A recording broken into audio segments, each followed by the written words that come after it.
जब मैंने हैम्पटन जाने के लिए काफ़ी धन बचा लिया, तब मैंने जहाज़ के कप्तान को उसके एहसानों के लिए धन्यवाद दिया और पुनः चल पड़ा।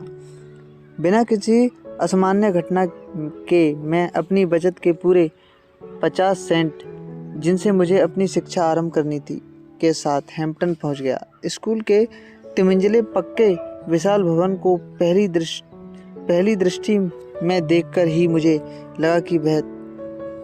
लगा कि वहाँ तक पहुँचने के लिए मुझे जिन परेशानियों का सामना करना पड़ा है, उनका मुझे प्रतिफल मिल गया है। उस दृश्य ने मानो मुझे नया जीवन दे दिया।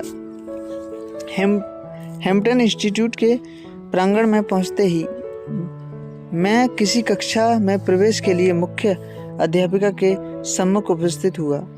काफ़ी लंबे समय तक सही भोजन और स्नान न करने तथा कपड़े न बदल पाने के कारण वास्तव में मैं उनके ऊपर बहुत अच्छा प्रभाव नहीं डाल सका। मैंने तुरंत भांप लिया कि उनके मन में मुझे विद्यार्थी के रूप में प्रवेश देने में दुविधा थी। कुछ समय तक उन्होंने मुझे प्रवेश देने से ना तो इनकार ही किया और ना ही मेरे पक्ष में निर्णय लिया। मैं उनके आसपास ही चक्कर लगाता रहा और हर प्रकार से अपनी योग्यता के अनुसार उन्हें प्रभावित करने का प्रयत्न करता रहा। इसी बीच मैंने उन्हें अन्य विद्यार्थियों को प्रवेश देते हुए देखा और इससे मेरी बेचैनी बहुत बढ़ गई। मैंने मन की गहराई में महसूस किया कि मैं भी उनकी तरह कार्य करने योग्य हूँ, यदि मुझे वह जो मेरे अंदर है दिखाने का एक सुअवसर मिल जाए। कुछ घंटे बीत जाने के पश्चात मुख्य अध्यापिका ने मुझसे कहा, बराबर वाले गायन कक्ष में सफाई की आवश्यकता है, झाड़ू ले लो और उसे साफ कर दो। मैंने गायन कक्ष में 3 बार झाड़ू लगाई, फिर मैंने झाड़ लिया यानी कि कपड़ा, और उससे 4 बार झाड़ा। दीवार के चारों ओर के लकड़ी के सामान, प्रत्येक बेंच को, मेज और डेस्क को मैंने झाड़न से 4 बार साफ किया।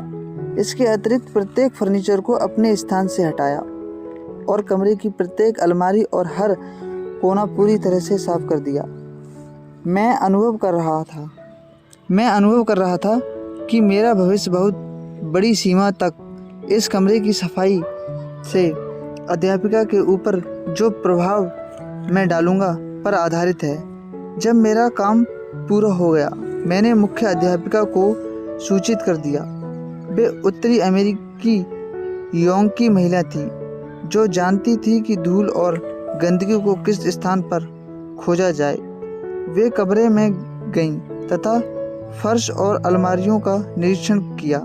फिर उन्होंने अपना रुमाल निकाला और दीवारों के पास लगे हुए लकड़ी के सामान, मेज और बेंचों पर रगड़ा। जब उन्हें फर्श पर तनिक सी भी गंदगी या किसी भी फर्नीचर पर धूल का एक कण भी नहीं मिल सका तो उन्होंने शांत भाव से कहा, मैं समझती हूँ तुम इस संस्था में प्रवेश पाने योग्य हो। उस समय मैं पृथ्वी पर सर्वाधिक प्रसन्न लोगों में से एक था। उस कमरे की सफाई करना मेरे लिए कॉलेज की परीक्षा थी।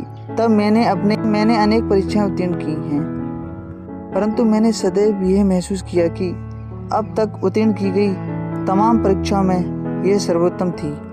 तो दोस्तों, ये कहानी यही खत्म होती है। अगर आपको कहानियाँ सुनना और देखना पसंद है तो हमारे चैनल को सब्सक्राइब करें और कमेंट में बताएं कि आपको किस तरह की कहानियाँ सुनना पसंद हैं।